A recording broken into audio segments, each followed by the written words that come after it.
They said the mornings at Willow Bend never made a sound. Not the river, not the crows, not even the wind dared touch the magnolias that lined the road to the main house.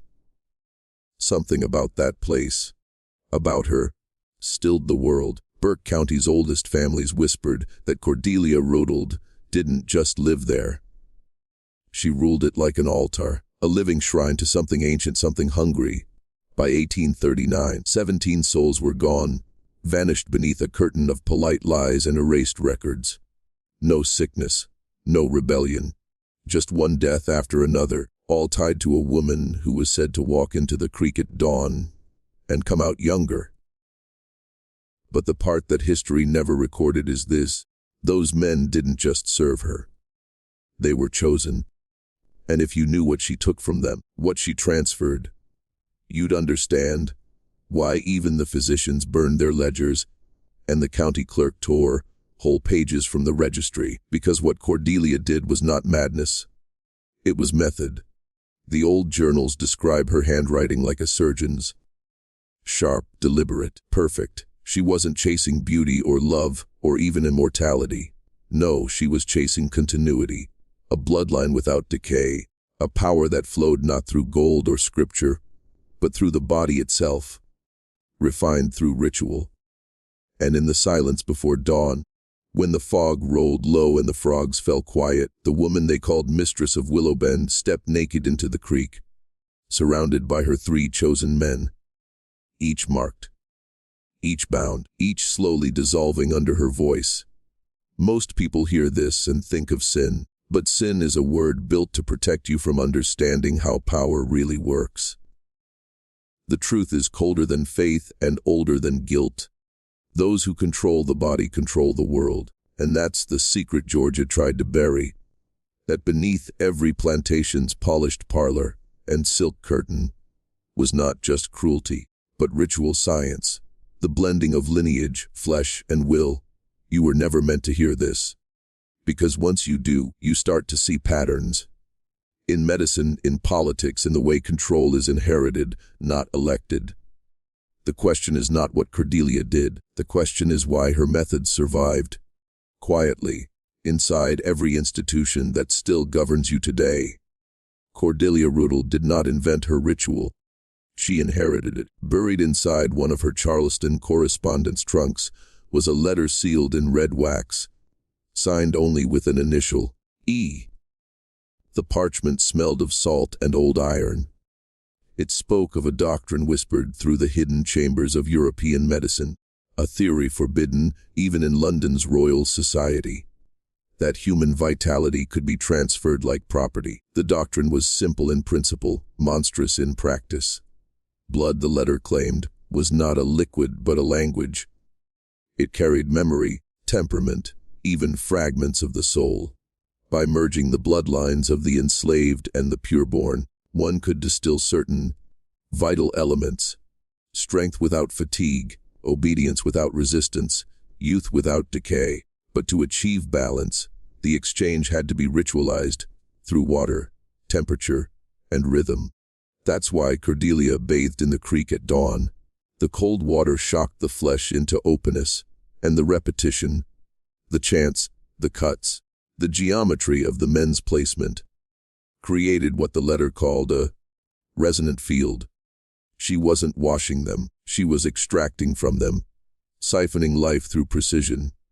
Over time, her journals became less emotional, more clinical. She recorded every reaction: the men's declining vitality, her own improved color, her pulse steadying, her hair thickening, and most chilling of all, her description of the mirror effect. She wrote that, when she looked into their eyes during the ritual, she could see herself reflected inside them. Their image dissolves, she wrote, until only mine remains. But there was something she didn't anticipate.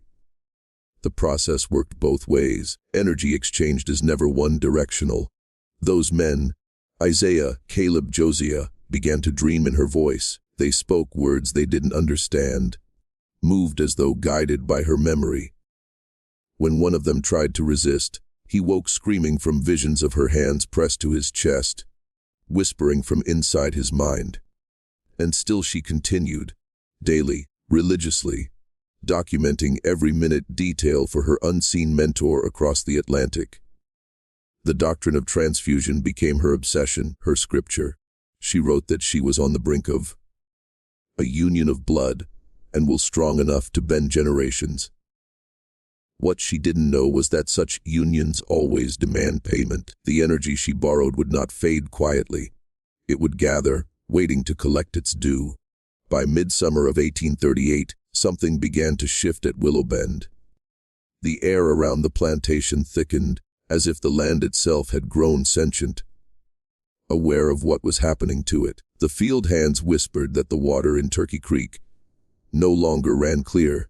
At sunrise it shimmered red, as if reflecting blood that wasn't there. Animals refused to drink from it. Even the dogs howled at its banks and backed away. Cordelia, however, was thriving. Her skin glowed with a strange translucence, not youth exactly, but clarity. Visitors remarked that she looked unearthly calm. Her eyes had changed too. That pale gray sharpened to silver, almost luminous in candlelight. She had stopped eating regular meals, preferring only water and thin broth, mixed with a tincture she brewed in secret. The servants noticed the bottles, labeled only with initials VT, vital transfer. In her journals, she wrote about the awakening of the third eye, a point behind the forehead she believed opened when the right combination of human essences had merged. She claimed it allowed her to see thought itself. The entries grew disjointed, phrases scattered between anatomical sketches and strange sigils drawn in charcoal. One passage read, "They no longer resist me. Their minds breathe when I breathe." Zaya, Caleb, and Josiah, once proud and skilled, had become hollowed versions of themselves. They obeyed without question, moving in synchronized silence like parts of a larger body. When questioned by others, they said only, "Mistress sees for us." Their sleep was broken by seizures and whispering fits. One evening, a stable hand swore he saw all three standing motionless in the creek at midnight, eyes open, mouths moving with no sound, as if answering something that wasn't there. Cordelia interpreted this as progress. She began referring to the men not as individuals but as conduits. She wrote that her consciousness could now extend through them, reaching corners of the plantation before her physical body arrived. Witnesses described her appearing suddenly, stepping out of fog barefoot, speaking in a voice that sounded layered, like three tones woven into one. And that's when the deaths began, minor at first. A maid found lifeless at her basin, an overseer collapsed in the fields. No wounds, no struggle, just eyes wide open and blackened veins beneath the skin. Cordelia recorded each passing with interest, noting patterns, pulse rhythms, most disturbingly, dream residue. She believed the dead had become vessels emptied for refinement. She was no longer practicing medicine. She was building an organism of her own design. It began on the night of August 23, 1838, a night so still that even the insects refused to sing. Inside the great house of Willow Bend, every mirror had been uncovered. Cordelia ordered it so. She claimed the reflections were gateways of resonance, and that through them she could measure what she called the balance of vitality. No one understood what that meant, but those who served her knew better than to question it.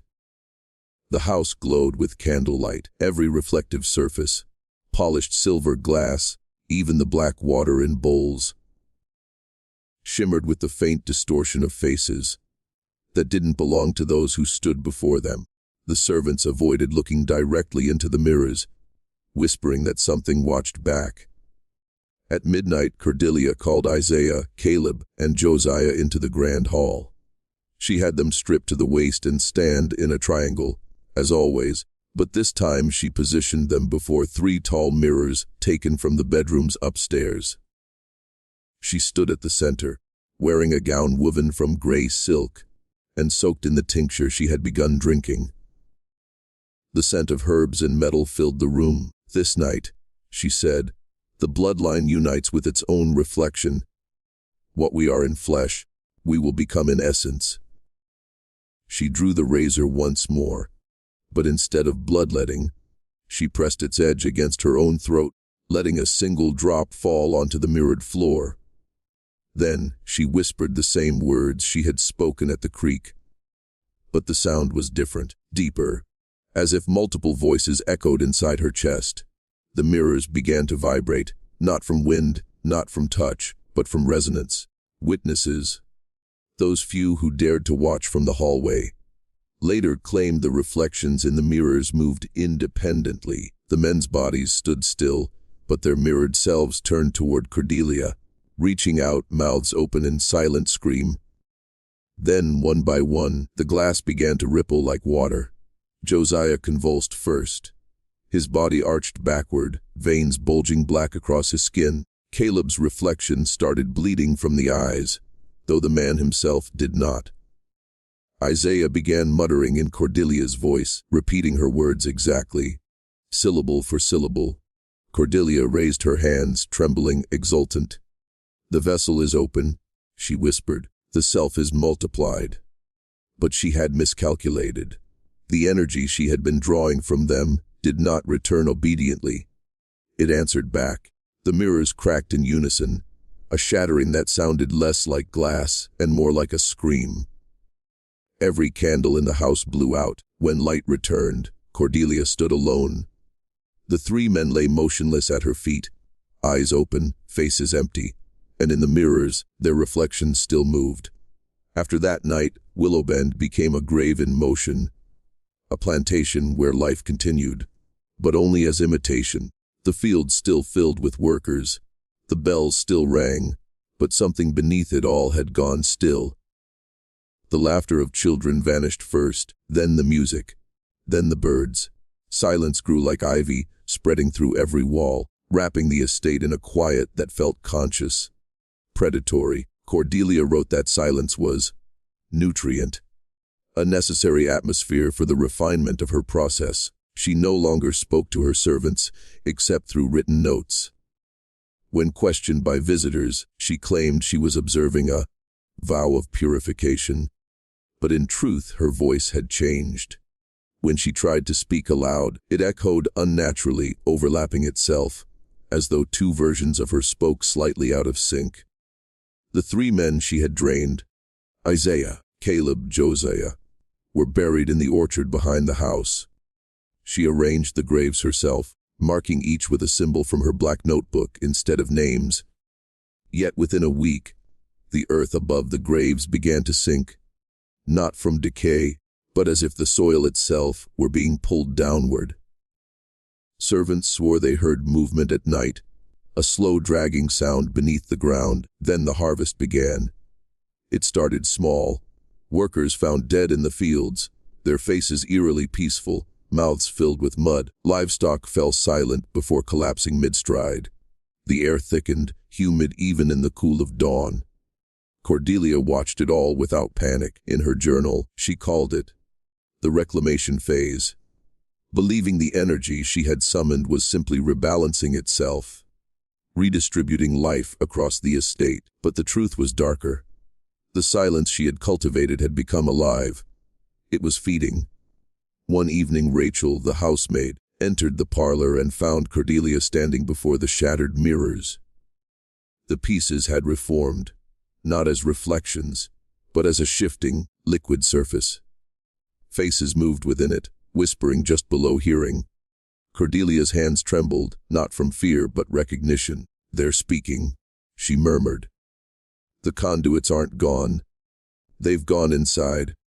From that night on, every window pane, every puddle, every glass of water in the house shimmered faintly, showing glimpses of those same faces. The plantation had become a vessel for her ritual, an organism that no longer needed her control. Cordelia had reached the threshold of power she sought. But power, once awakened, has no master, only appetite. By late autumn of 1838, the silence Cordelia once called sacred began to turn hostile. It thickened until it had weight, a pressure that followed her from room to room. She would awake at night to find the air trembling, her candles extinguished, though the wicks were untouched. When she tried to speak her own name aloud, the sound came back to her delayed and distorted, like someone else repeating it an instant later from behind the walls. Her servants began vanishing. Not fleeing, vanishing. Beds still warm, meals half-eaten, tools dropped mid-task. Only their shadows remained, burned faintly onto the floors or walls, as though light had seared their outlines before swallowing them whole. Cordelia noted each disappearance in her journal, but her handwriting grew increasingly erratic, words spiraling into circles and cross symbols. One entry read simply, "They are being gathered." The mirrors, too, changed. What had once shown the faces of her conduits now reflected unfamiliar forms, hundreds of them, half-shaped, murmuring in that same layered voice she had once claimed as her own. They no longer obeyed her. When she approached, the reflections backed away. When she turned her head, they leaned forward. One evening she tried to command them, to reassert her control, but every mirror in the house erupted with a deafening roar of whispering, repeating her orders until they twisted into mockery. Desperate, she returned to Turkey Creek, the place where her ritual had begun. The water was still red at dawn, still cold as bone. She knelt and demanded the spirits return what belonged to her. The creek answered, not in sound, but in movement.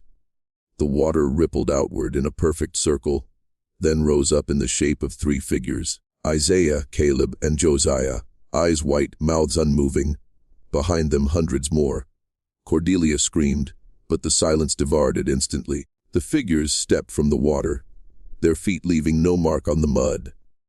"You divided us," they said in a single layered tone. "No, we are whole." The current surged, dragging her reflection toward them, even as her body stood frozen. For the first time, Cordelia saw herself from the other side of the mirror. Pale, hollow, stripped of light. The water reached her knees, then her throat. Her last words, written later in a trembling hand, were found in her soaked notebook beside the creek. "The vessel is full. It no longer needs the maker." Winter came early in 1839. Frost clung to the magnolia branches, and for the first time in its long history, Willowbend lay quiet, not merely silent, but abandoned. The workers were gone, their cabins empty, doors swinging open in the wind. Even the fields, once a sea of green tobacco, stood black and brittle, as though scorched from beneath the soil. Only the main house remained upright, its windows fogged from within, its chimneys breathing faint trails of smoke. Though no fire had been lit for weeks, travelers who passed along the Georgia back road spoke of hearing faint voices near the property line. Humming, whispering, sometimes laughter that stopped the moment they looked toward the house. Locals began calling it the Hollow House, a place where the walls themselves spoke. None dared approach after dusk. When the county sheriff finally sent men to investigate that February, they found the front door unlatched. Inside, the grand hall was frozen in place, plates still set at the long dining table, candles burned down to the stubs of their own wax. But no bodies, no footprints, only traces of ash arranged in the faint shape of three men kneeling before the hearth. Above the fireplace hung a cracked mirror, half covered in soot. When one deputy wiped it clean, he swore he saw Cordelia standing behind him, her eyes silver, her mouth open as if to speak. He dropped the cloth and ran. In Cordelia's study, they found her final entries, the handwriting barely legible, smeared with water. "The house listens now." One line read, "It hums with their breath." Another, "They do not die. They rehearse themselves through reflection." The last page was blank, except for one phrase carved into the wood of her desk: "In silence, I remain." For decades after, the plantation changed hands, but never held residence for long. Workers claimed to see faces in puddles, hear footsteps pacing behind closed doors. Mirrors were banned entirely, yet each time a storm passed, fragments of glass would appear along the hallways as if pushed up through the floorboards. By the early 1900s, the land was sealed off, the house left to rot. But even in ruin, visitors reported strange phenomena, whispers from empty rooms, light flickering through broken windows, reflections moving long after the onlookers had gone still. And deep within the cracked foundation, the sound of water. Steady, rhythmic, as though the creek beneath the earth still pulsed with something alive, waiting to rise again. In 1912, the state authorized a geological survey of the abandoned Willowbend property, intending to map the underground water systems that fed Turkey Creek. The plantation had been deserted for nearly 70 years, but rumors persisted. Of lights flickering beneath the soil, of faint singing during rainfall. 3 men were assigned the task: John Markham, a civil engineer, Elias Boyd, a geologist, and a young assistant named Porter Hale. None of them believed in ghosts. Their first day on the ground seemed ordinary. The house stood skeletal, its roof caved in, vines wrapping its chimneys like veins. Markham noted that the soil around the foundation vibrated subtly, as if something below were moving, slow but alive. By the second evening, their instruments began to malfunction. Compasses spun without cause. Temperature readings dropped 20 degrees within minutes. Hale, in his journal, wrote that the air felt thicker inside the main hall, as though sound couldn't leave the walls. When they reached the basement, they discovered a sealed door, iron, rusted, half swallowed by earth. Carved into it was the same sigil found in Cordelia's journals, 3 intersecting lines inside a circle. Boyd insisted it was alchemical notation. Markham thought it decorative. Hale, the youngest, said it looked more like a warning. They pried it open anyway. Behind the door lay a chamber that should not have existed. The walls were lined with mirrors, dozens of them, each cracked but unbroken, reflecting the lamplight in warped spirals. At the center stood a dry stone basin, carved with faint names: Isaiah, Caleb, Josiah. Hale described hearing faint murmurs rising from the basin, though the others heard nothing. When he leaned closer, he claimed to see movement. Ripples, like water, though the basin was empty. Moments later, Boyd screamed. He had seen his reflection blink when he hadn't. Markham dropped his lamp, shattering the flame across the floor. In that sudden darkness, all 3 swore they saw dozens of faces flicker across the mirrors. Some human, some indistinct, all mouthing the same silent phrase: "The vessel remains." Only Markham made it back to town by dawn. The others were never found. The chamber was resealed, the property condemned. Markham spent the rest of his life drawing the sigil he had seen, over and over, claiming it appeared in every reflective surface near him.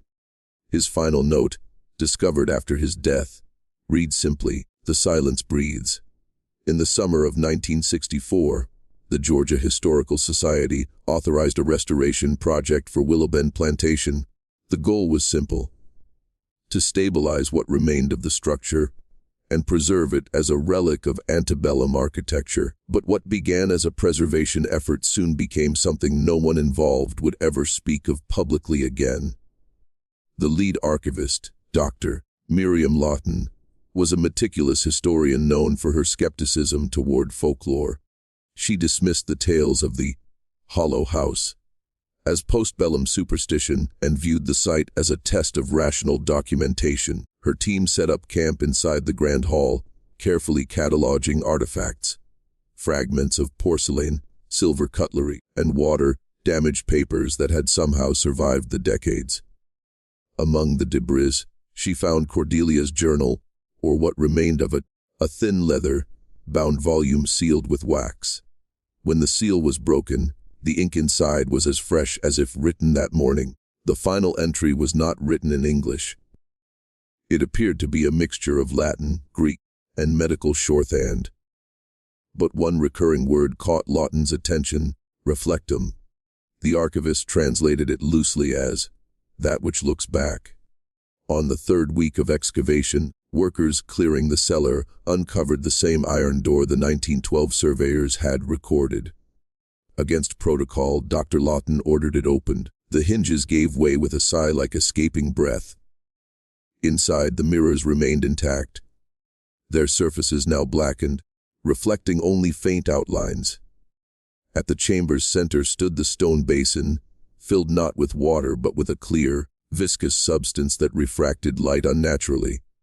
And beneath it, preserved in the mineral sediment, was a human form. The body was of a woman, pale as marble, skin unblemished, eyes open and silver gray. Cordelia Beauregard, unchanged after 125 years. Lawton ordered photographs, but every camera failed. The flash bulbs burst, the film fogged black. When one assistant attempted to sketch the scene, his pencil moved without his control, tracing the same three-line sigil found in Cordelia's notes. That night, Lawton remained in the chamber alone. Her last audio recording captured faint water sounds. Then her voice, calm, odd, trembling. "She's not dead," she whispered. "She's listening." When the team returned the next morning, the chamber was empty. The body and Dr. Lofton were gone. Only her recorder remained, still running, still picking up the sound of slow, rhythmic breathing. By the spring of 1997, Willow Bend was little more than a myth whispered among locals. A cursed property fenced off and left to the elements. Yet satellite imagery from a state environmental survey showed something impossible: movement beneath the land. A pale, branching formation had begun spreading outward from the old plantation grounds, like veins or roots, glimmering faintly in the infrared spectrum. Officials assumed it was a geological anomaly, until the creeks around the area began to rise, though no rain had fallen for weeks. When environmental researcher Dr. Alan Crane visited the site, he described the air as heavy with static, the soil damp despite months of drought. Beneath the ruins of the main house, he found water seeping upward through the cracked floorboards, pooling in patterns that matched Cordelia Beauregard's sigil. 3 intersecting lines within a circle. He thought it coincidence until the water began to pulse. Locals reported hearing humming again, a low, almost human vibration that rolled across the hills each night around 3 a.m. Farm animals refused to approach the boundary fence, and those that did were found days later, eyes clouded over, standing motionless in shallow ditches. The state declared the area unsafe for habitation, citing toxic groundwater exposure. Privately, Crane's notes told a different story. "It's not contamination," he wrote. "It's communication. The water is responding." He recorded a series of field tapes near the creek, capturing faint whispering under the sound of running water, overlapping voices, repeating fragments of language, reflectum, vessel return. When analyzed through audio filters, the patterns formed coherent frequency waves that mirrored human brainwave activity. In other words, the water was thinking. One night, Crane's assistant, Lydia Monroe, followed the stream back to its source. She found the basin, half buried beneath sediment, exactly as the 1912 records described, but now overflowing with perfectly still glass-like water. She leaned closer, describing her reflection as too clear, too close. Then the reflection blinked. Crane found her equipment the next morning, still recording. The last minute captured Lydia's voice whispering, "She's awake again." The house was never hers. It was hers through us. Within a week, the creek overflowed completely, submerging the foundation of the house. The entire site was sealed off once more, but nearby residents say that on windless nights, the water glows. And if you listen closely, it hums in 3 voices at once. By the summer of 2001, the phenomenon that began at Willow Bend could no longer be contained to the plantation's borders. Reports came first from small farming towns downstream of Turkey Creek. Families describing mirrors that fogged over without cause, puddles that rippled indoors, reflections that lagged a heartbeat behind their movements. The media called it the reflection plague, dismissing it as local hysteria, until entire neighborhoods began abandoning their homes. The first confirmed death occurred in Jasper County. A man was found in his bathroom, submerged face first in his sink, though the basin held barely 2 inches of water. His eyes were open, pupils silver gray. Authorities ruled it accidental drowning. 2 days later, 3 more victims were discovered in separate counties, all surrounded by broken mirrors, all with the same metallic film coating their skin. Samples sent to state labs revealed a substance with a molecular composition resembling water, yet with trace elements of mercury and calcium phosphate, as if the body itself had begun mimicking glass. Dr. Alan Crane, now working independently, recognized the pattern immediately. He wrote in his field log, "It's not infection, it's replication. The silence has learned to copy the living." He traced the origin of each case to a single tributary of Turkey Creek, where the runoff from Willow Bend's submerged ruins now fed into public groundwater. The contamination wasn't spreading through the air. It was traveling through reflections themselves. Those exposed began showing signs of reflection displacement. Moments when their mirror images continued moving after they'd stopped or blinked at the wrong time. Over days, victims grew detached, speaking less, staring into glassy surfaces for hours as if waiting for instructions. One survivor described it best before his disappearance. "It's not that the reflection copies me. It's that it's remembering something I forgot." By September, whole sectors were quarantined. Government contractors drained parts of Turkey Creek, but the water always returned, seeping from below, luminous under ultraviolet light. In a final recorded transmission, Crane warned, "This isn't a haunting. It's a migration. They've learned to inhabit anything that reflects." Weeks later, he vanished. His last tape contained the sound of dripping water, then 3 overlapping voices whispering, "The vessel expands." Afterward, reflective surfaces in nearby towns were covered. Every mirror, window, and screen. Yet people still swore they saw movement where no surface should have shown it. In March 2002, the federal government initiated Operation Stillwater, a classified containment effort designed to quarantine a 50-mile radius around the Willow Bend Basin. Residents were evacuated under the guise of chemical contamination, but those who lived nearby knew better. The night before the operation, the sky over the region shimmered faintly, a strange auroral glow that rippled with fluid motion, as if light itself had become liquid. At 2:13 a.m., every reflective surface within the quarantine zone went dark.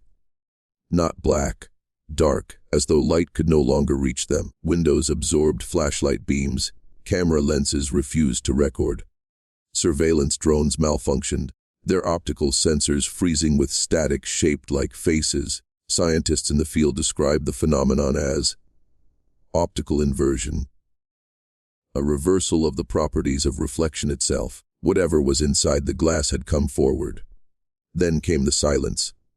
It began as a pressure wave, inaudible but physical. Soldiers stationed near the perimeter dropped their weapons, clutching their ears though no sound was heard.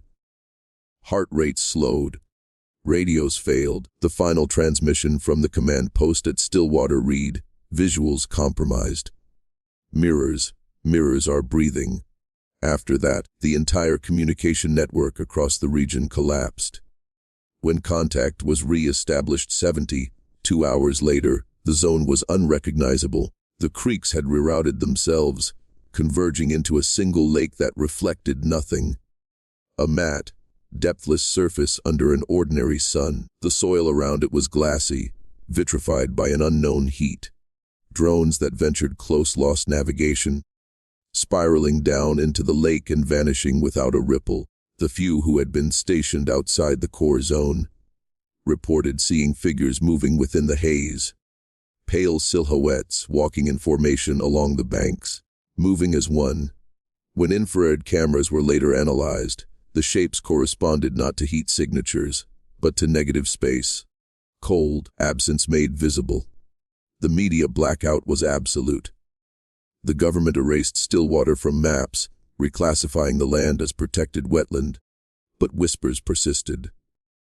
Truckers claimed that if you drive through that region at night, your windshield reflects roads that aren't there, and faces sitting in your passenger seat.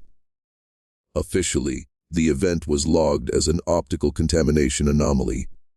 Unofficially, field notes, leaked years later, contained a single chilling line scrawled in the margins of the final report. The reflection is no longer confined to water.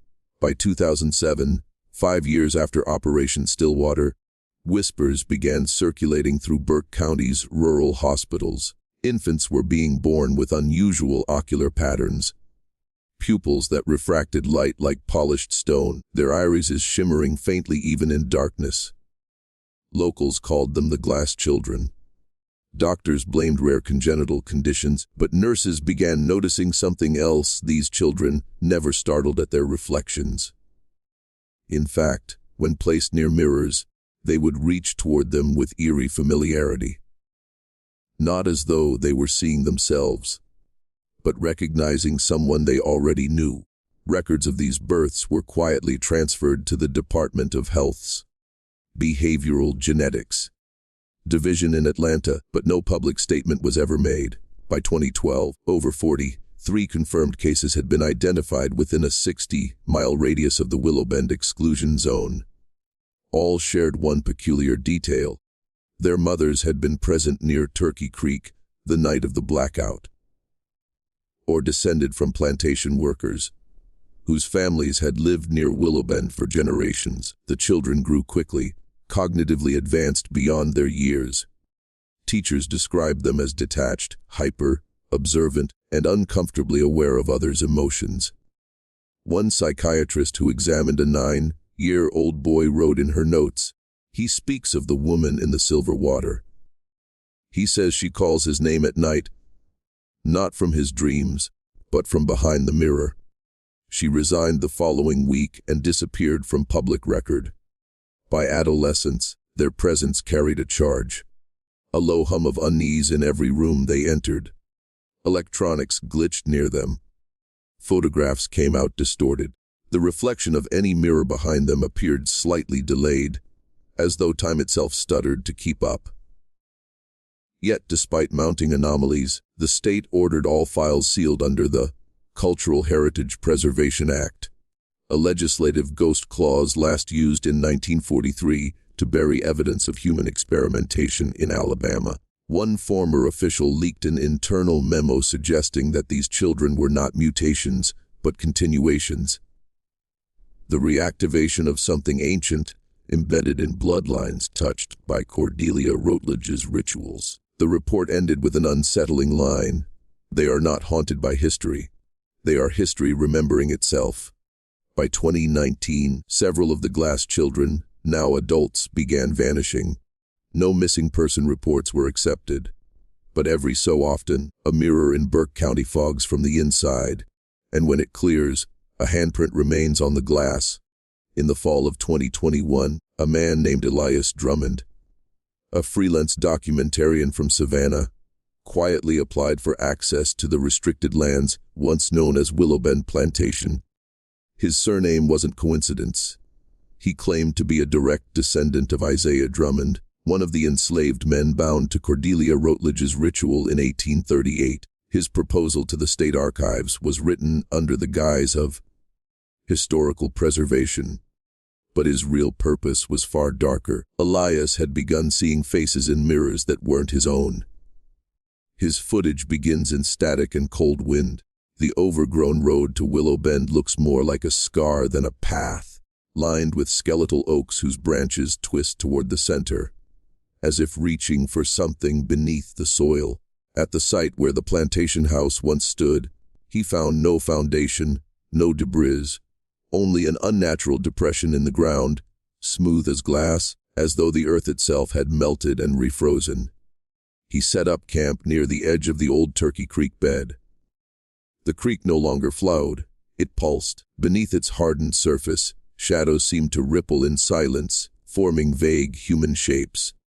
That night, Elias spoke into his camera in a trembling whisper. The air here hums, like memory trying to speak. At 3:14 a.m., The first distortion appeared on film. Behind him, in the reflection of his lens, a woman stood waist-deep in invisible water, her gray eyes faintly luminous. He froze the frame. The timestamp read 03:13:59. He hadn't moved. The reflection had appeared 1 second before the image recorded it. By dawn, his tent was empty. Only the camera remained, still recording. The final hour of footage shows Elias walking into the dry creek bed, barefoot, whispering names no one recognizes. As he steps forward, the surface beneath him softens into a black mirror. The last words he speaks before the feed fractures are, "I can feel her heartbeat under the glass." 2 weeks later, park rangers discovered the camera. Its lens fractured from the inside. Forensic technicians recovered the SD card. But every frame containing Elias's reflection had been replaced by a static pattern resembling a woman's face. Her eyes were open. Her mouth was forming a word that analysts could never agree upon. In the fall of 2021, a man named Elias Drummond, a freelance documentarian from Savannah, quietly applied for access to the restricted lands once known as Willow Bend Plantation. His surname wasn't coincidence. He claimed to be a direct descendant of Isaiah Drummond, one of the enslaved men bound to Cordelia Rutledge's ritual in 1838. His proposal to the state archives was written under the guise of historical preservation. But his real purpose was far darker. Elias had begun seeing faces in mirrors that weren't his own. His footage begins in static and cold wind. The overgrown road to Willow Bend looks more like a scar than a path, lined with skeletal oaks whose branches twist toward the center, as if reaching for something beneath the soil.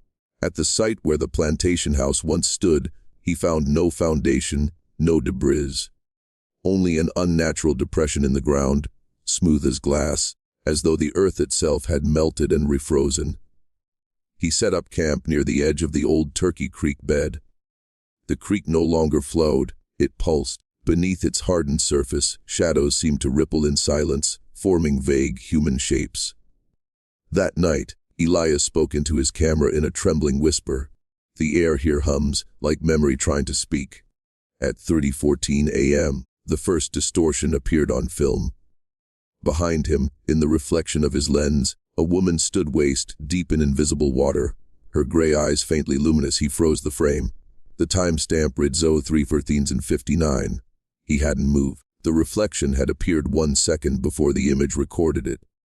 By dawn, his tent was empty. Only the camera remained, still recording. The final hour of footage shows Elias walking into the dry creek bed, barefoot, whispering names no one recognizes.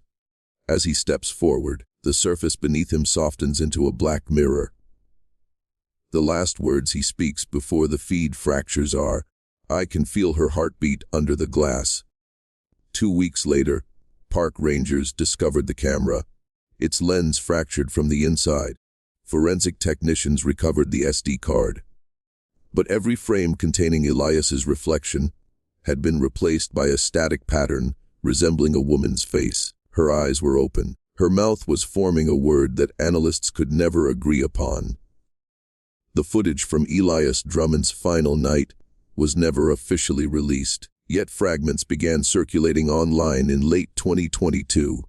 Pixelated clips stripped from government servers and re-uploaded under anonymous usernames. The videos carried a strange effect. Viewers reported auditory distortions, faint whispers behind the static, and a sense of being watched from behind their own eyes. Most dismissed it as viral horror, but buried deep in metadata was a chilling tag used internally by Homeland Surveillance, Mirror Harvest Protocol. According to one leaked memo, the protocol wasn't new.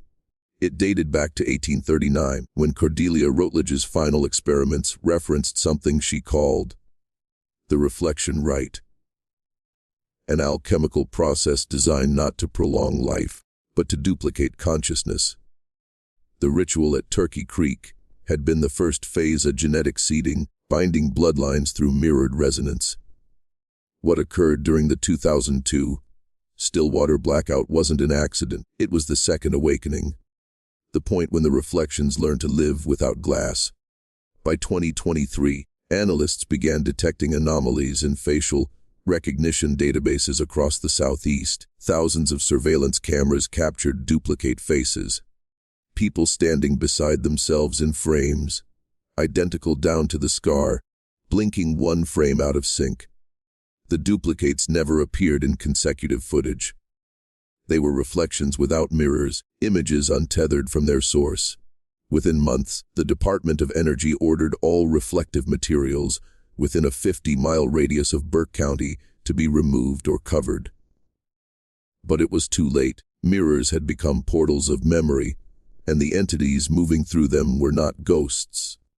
They were returns, conscious echoes of Cordelia's lineage, replicating through light, harvesting the minds of those who watched too long. Whistleblowers described rooms filled with mirrored panels where soldiers were trained to look directly into their own reflections for hours. 2. Test synchronization. Many never came back out. Those who did could not recall which side they had been standing on. The last known entry in the Stillwater archives, dated January 4, 2024, reads simply, "Containment impossible. They do not need glass anymore. They live in our gaze." And if you've reached this point, if you've listened, knowing you shouldn't have, you've already invited them closer. Look into any reflection around you right now. See how it lingers a fraction longer than it should. That's not latency. That's memory waking up.